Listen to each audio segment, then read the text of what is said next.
court, however, extended its order directing relevant analysis on how the case has been conducted so far to be filed by June 23 from the earlier date of June 17. Chairman Wontumi has meanwhile announced former Ibuakwa South MP and lawyer Samuel Atachia as his new lead defense counsel in the Samiboy case. In a statement, he explained the decision was taken after a careful consultation and in exercise of his constitutional right to legal representation by counsel of his choice. According to him, the move is intended to ensure his defense is presented fully and effectively in accordance with the law, and as an accused person, he is entitled to the presumption of innocence until proven guilty by a competent court.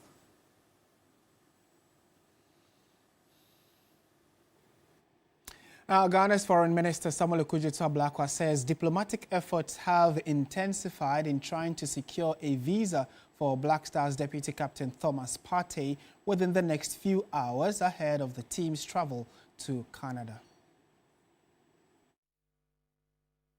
Bilateral relations, and we do not want this matter, the inadmissibility of Thomas Partey, to undermine our relations. The government of Ghana has pointed out that we take the view that the decision was high-handed, was rather unfortunate, and we are appealing to the government of Canada to review their decision, notwithstanding the fact that every sovereign country reserves the right to determine who they want to admit into their country. We acknowledge that. I mean, our efforts are without prejudice to that fundamental fact. I mean, nobody can dictate to Ghana who we grant visa to or who we admit into our country. But considering the fact that Thomas Partey was not entering Canada on a frolic of his own, he's deputy captain of our national team, he adorns our national colors, he wears Ghana's jersey, and he was going to carry out an assignment on our behalf, on behalf of the government and people of Ghana. We believe that the government of Ghana must take interest in this matter, and that is why we are intervening.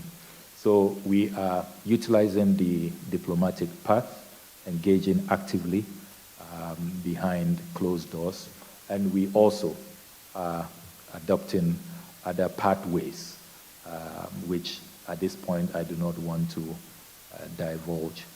So what I can say is that all strategies are being explored and pursued very actively.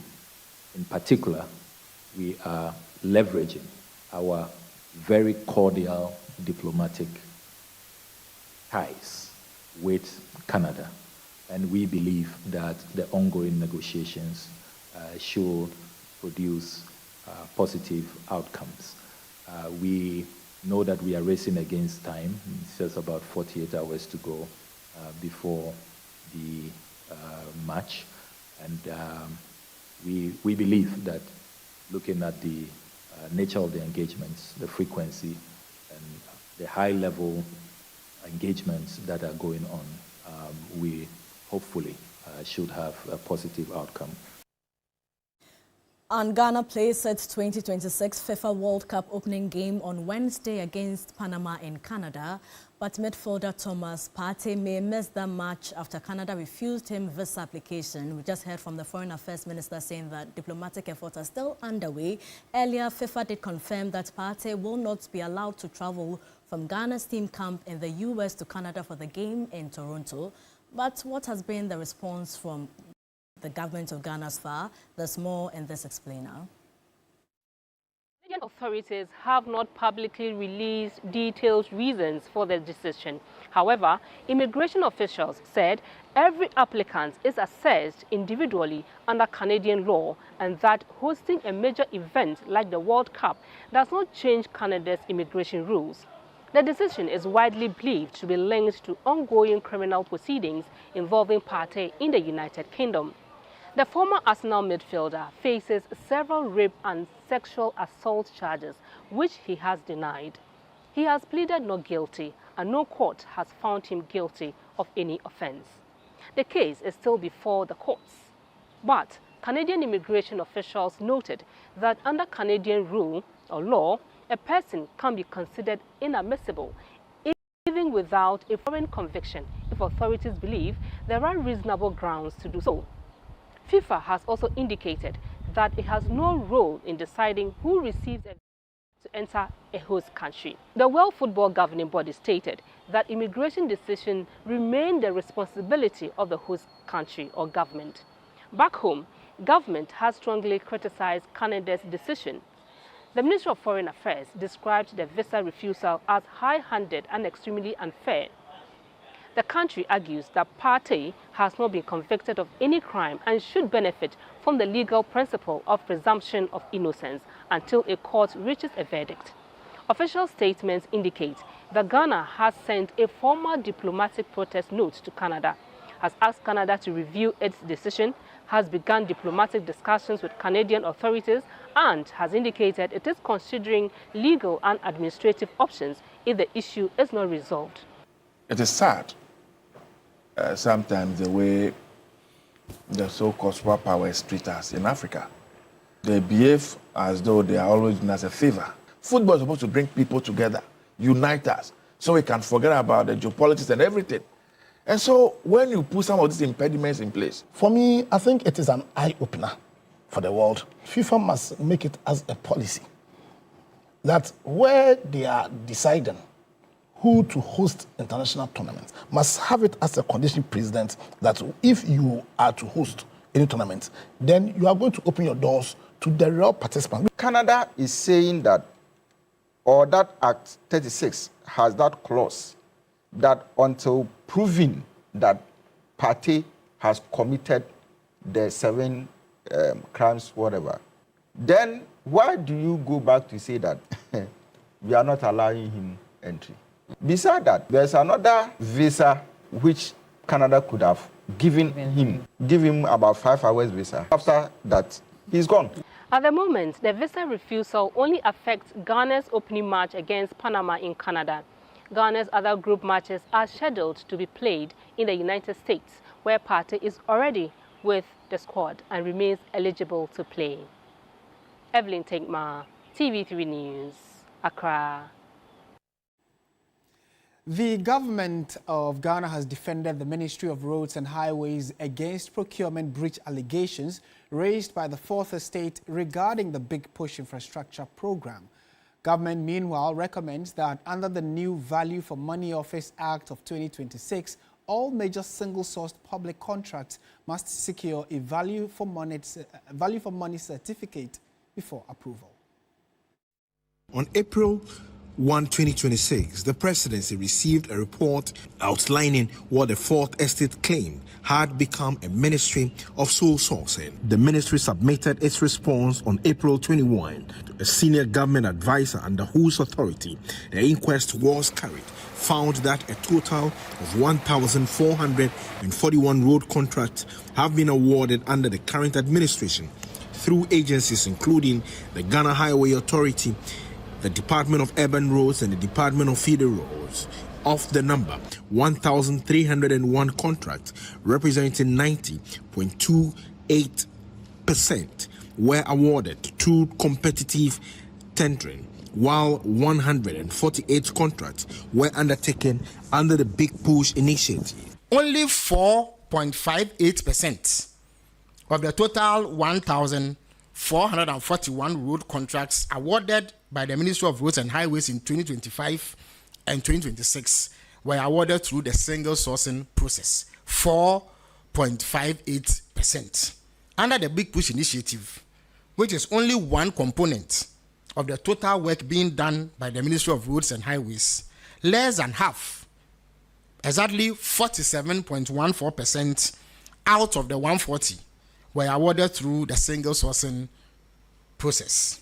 On the Big Push contract, 66 were awarded through single sourcing, 51 through restrictive tendering, and 23 were ongoing projects inherited from the previous administration. The Ministry of Roads and Highways did not abuse the single source procurement process in the award of project contracts or in the Big Push contracts. The ministry acted within legal provisions and bona fide boundaries regarding the big push contracts. The report, however, indicates that there seems to be a strong public aversion to single sourcing unless reserved for genuinely exceptional circumstances. The inquest found no evidence of breaches of the procurement regulations, as single sourcing in specific cases was justified by urgent national considerations, including the need for accelerated infrastructure delivery, procurement efficiency, growing public demand for improved road networks, security concerns, and the risk of rising project costs due to inflation. The new contract for the Dodo Pepesu road is higher than the cost of fixing that road in 2016. And so the Fourth Estate and the Media Foundation for West Africa say that this in and of itself shows that there's some wrongdoing. It has also been suggested that the road was asphalted, and President Mahama praised the quality of work done when inaugurating the road in 2016, and that this gave credence to the claims of inflation. You see, for the avoidance of doubt, the road that was done on the Dodo Pepesu in Kwanta stretch and inaugurated in 2016 was not an asphalted road. It was a double bituminous ceiling, which to the untrained eye appeared as asphalt, but it was not asphalt.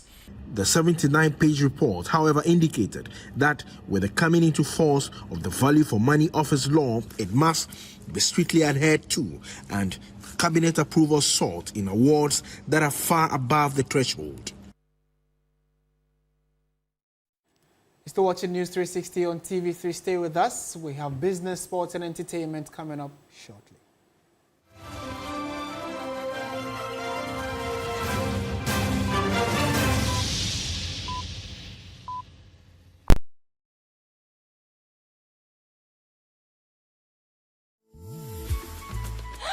I love toasted and charcoal.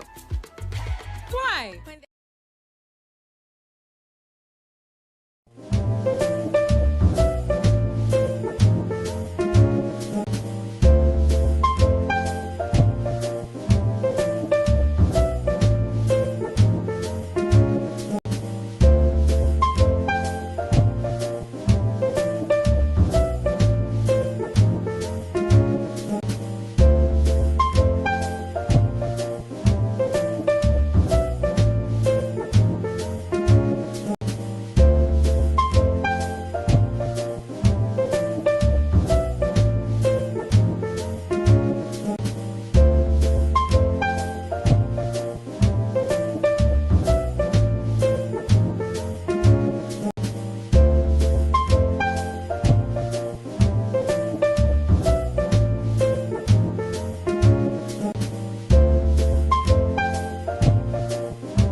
gas is changing, not slowly, not quietly. In the north, the rains that once arrived on time don't come anymore. In the middle belt, rivers and forests disappearing overnight. Along the coast, the sea is swallowing land that families have called home for generations. Rising temperatures, failed harvests, homes lost to tides. This is not a warning about tomorrow. This is the world right now. TV3 and the German Embassy in Ghana. The conversation on climate security implications in Ghana. The Climate Talks 2026. 5 cities, 5 conversations, 1 urgent call to action. Tamale, Bolgatanga, Kumasi, Keta, Accra. Starting this June 2026. The climate talks are coming, and this time, the people most affected by Ghana's climate security crisis will be at the center of it all. Because the time for Ghana to act is now.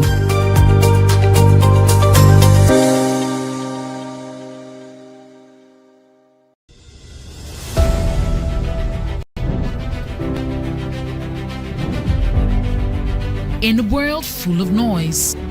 Segment here on News 360, I am Michael Obodu. Now, the Center for Environmental Management and Sustainable Energy, CEMSE, is demanding the immediate reinstatement of suspended GridCo CEO Engineer Mark Ehuaba. Engineer Ba was forced to step aside in April 2026 following a major fire outbreak at the Akosombo Power Control Center. CEMSE Executive Director Benjamin Nsia revealed that a newly released investigative report has completely vindicated the CEO of any blame. You didn't compromise any managerial activity to cause the fire. He came to meet aging infrastructure. Under his regime, probably they did a system audit. Capital was not there to upgrade this infrastructure.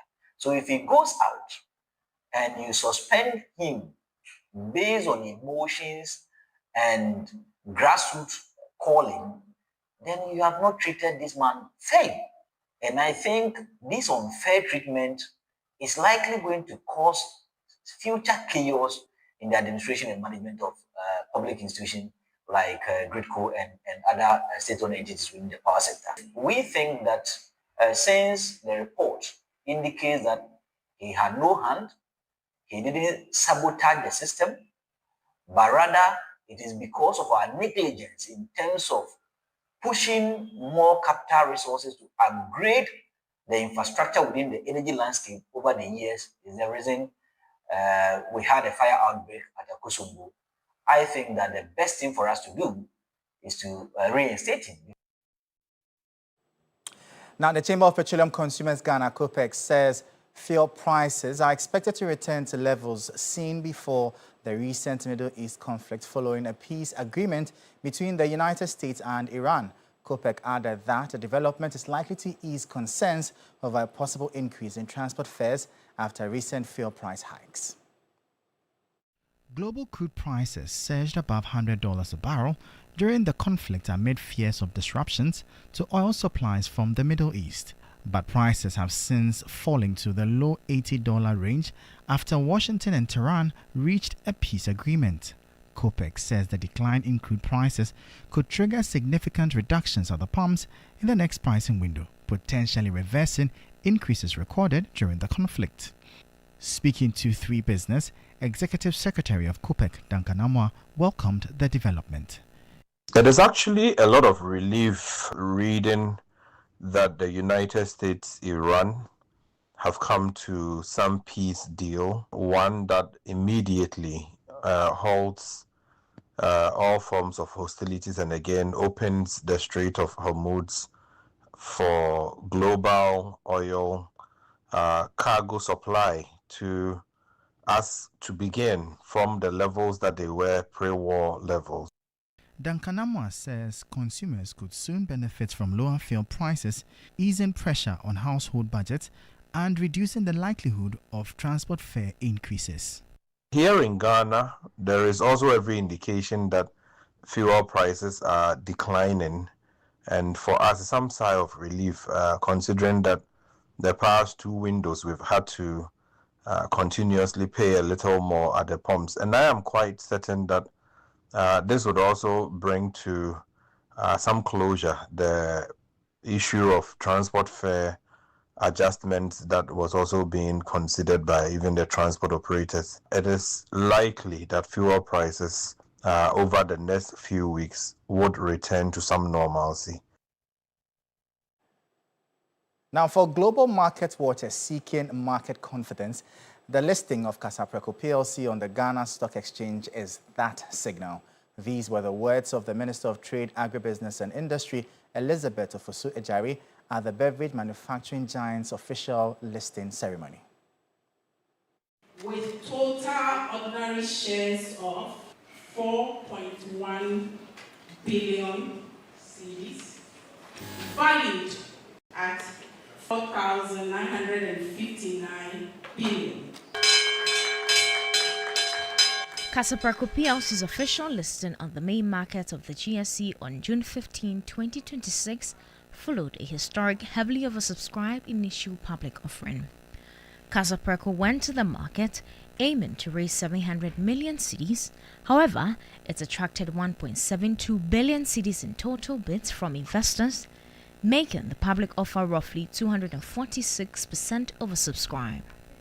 Trade, Agribusiness and Industry Minister Elizabeth Ofosu-Ejari emphasized the broader macroeconomic importance of the event. Today, Ghana's capital market writes a new chapter with the listing of Casapreco PLC on Ghana Stock Exchange. We are witnessing an undeniable market-tested proof that Ghanaian oil industry can attract serious capital, command investor confidence, and compete on the global stage. MD of Casapreco, Richard Ajay, shared a highly optimistic outlook for the future of the homegrown beverage giant. Currently, Casapreco is struggling to meet the demand out there, so we are building a new factory in Adesso to meet that demand, and this is going to bring us growth of over 60% in terms of production capacity. Managing Director of the GSE, Abna Amwa, noted that the listing of Casapreco signifies the pivotal role of the GSE in leveraging patient capital for businesses. And we are so excited today to see Casapreco come to market. Very, very important. We've had over 30,000 new shareholders have signed up for this offer. A lot of people didn't even sign and are looking at where they can participate in the shares. Casapreco was established in 1989 as a small drinks business, but today it's now one of Ghana's leading indigenous beverage manufacturers. Segment here on News 360. I am Michael Obodu. We'll bring you updates now from the currency and the commodities market.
is being explored. With Ghana set to begin their campaign against Panama on Wednesday, June 17, officials are racing against time to resolve an issue that threatens to deprive them, the national team, of one of its most influential players. Now, speaking on the matter, Mr. Ablakwa acknowledged the urgency of the situation but remained optimistic about the chances of a positive outcome. The ongoing negotiations should produce positive outcomes. We know that we are racing against time. It's just about 48 hours to go before the match. And we believe that looking at the nature of the engagements, the frequency, and the high-level engagements that are going on, we hopefully should have a positive outcome. Now to the World Cup itself, Cape Verde produced one of the standout defensive displays of the World Cup so far as they frustrated Spain to secure a dramatic goalless draw.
Around us is changing, not slowly, not quietly.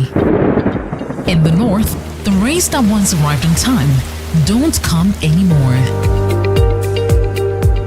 In the middle belt, rivers and forests disappearing overnight.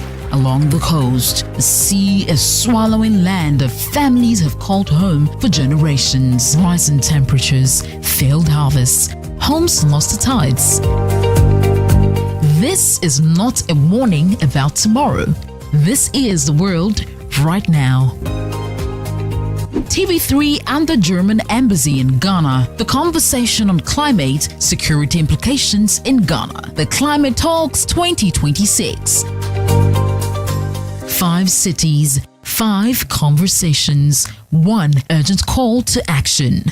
Tamale, Bolgatanga, Kumasi, Keta, Accra. Starting this June 2026. The climate talks are coming, and this time, the people most affected by Ghana's climate security crisis will be at the center of it all.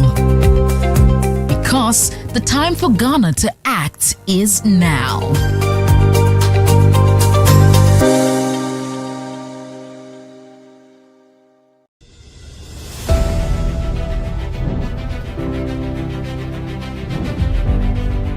In a world full of noise, clarity matters. Stories shape us, ideas challenge us. An honest dialogue moves us forward. This is a space for depth, where voices are heard and perspectives matter. Conversations with Dr. Abinanya Kwasumeni, coming soon on TV3. TV3, first in news.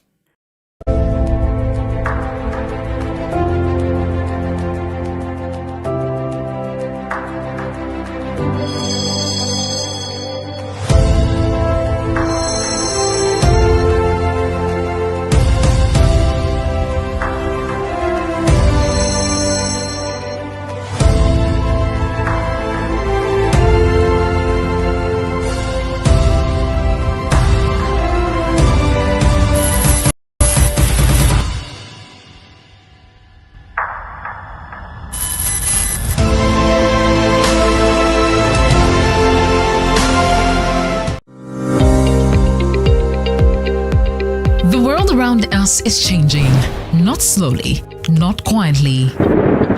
In the north, the rains that once arrived on time don't come anymore. In the middle belt, rivers and forests disappearing overnight.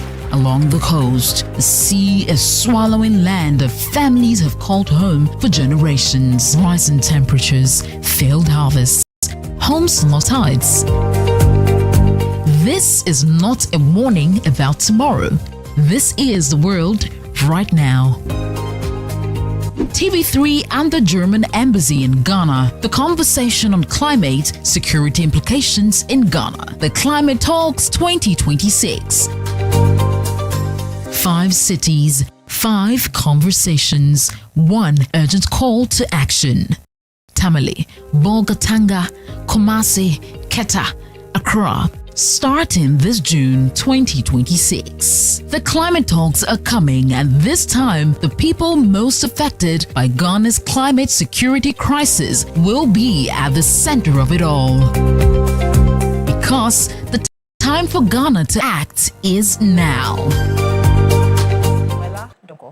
The Ga Homo Festival is getting a major facelift, with organizers rebranding the annual celebration into a broader cultural carnival aimed at promoting tourism, entertainment, and economic activity. Executive Director of the National Commission on Culture, Wakefield Ekwoku, says the evolving face of Homowo will provide a deeper and more immersive cultural experience for participants.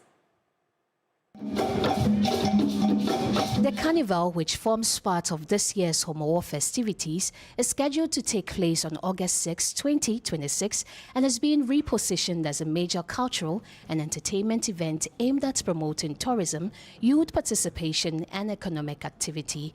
The week-long celebrations will feature a variety of activities, including the Festival of Twins and the enactment of an age-old Ga traditions, all geared towards showcasing the cultural heritage of the Ga people. people. Bringing out the cultural heritage of the Ghana people so that those who do not know, even myself, going through this launch opened my eye, got me to know a lot more things about the Ghanaians. So I know that we will have the educational aspect of it, then we'll have the economic aspect of it, and then we'll have the entertainment aspect of it, and then youth empowerment, and then our cultural heritage. Executive Director of the National Commission on Culture, Wakefield Akoko, says the evolving face of Homowo will provide a deeper and more immersive cultural experience for participants. We want to tell the story of the Ghanaians. We want to hand down our traditions, our customs, our norms, our values. How can we do that? In a very playful way, in an immersive way, we make sure that everybody is on board. The face of Ghana, Homowo, is gradually changing. You understand? It's taking a different twist. We are going to be having a celebration that is steeped in culture. Organizers believe the expanded festival calendar will not only strengthen cultural identity, but also generate lasting economic benefits for communities, ensuring that Homowo celebrations remains relevant and sustainable for future generations. You know, the cascading effect of all of that is that at the end of the day, it gives you the opportunity to tell your story, to create jobs, and make sure you have the enabling environment to make your festival sustainable, because even the younger ones will get to know about it. And in some more stories, Tyra Banks has sued Netflix, claiming producers of reality check Inside America's Next Top Model edited her interview to falsely suggest she covered up misconduct involving former contestant Shandy Sullivan. Now, according to the lawsuit, Banks' 3.5-hour interview was cut to about 16 minutes, creating what she calls a misleading and defamatory narrative. She argues the documentary implied she knowingly ignored a sexual assault allegation and later failed to remember the incident. Banks says she was never told Sullivan has characterized the event as a sexual assault and that producers omitted key parts of her response, including her statement that she did remember Sullivan's story. Well, that'll be it for the Entertainment News segment here on News 360. My name is Noella Donko. Thank you, Noella. Coming up, international news. U.S. President Donald Trump says a deal to end the war with Iran has already been signed and details will be released pretty soon. It's been signed electronically, a U.S. official says, ahead of what's expected to be the official signing ceremony in Switzerland on Friday. The U.S. president says ships are starting to move again through the Strait of Hormuz. U.S. markets opened sharply highly after the news. Oil prices have fallen and there is now every chance of avoiding prolonged energy shock. The deal includes an end to military operations in Lebanon. It's always a pleasure sharing company with you. Thank you for watching News 360. I am Martin Osiedu-Date. And I am Portia Gabdu. Join Alfredo Kansa at 10 p.m. for Ghana Tonight. Good evening.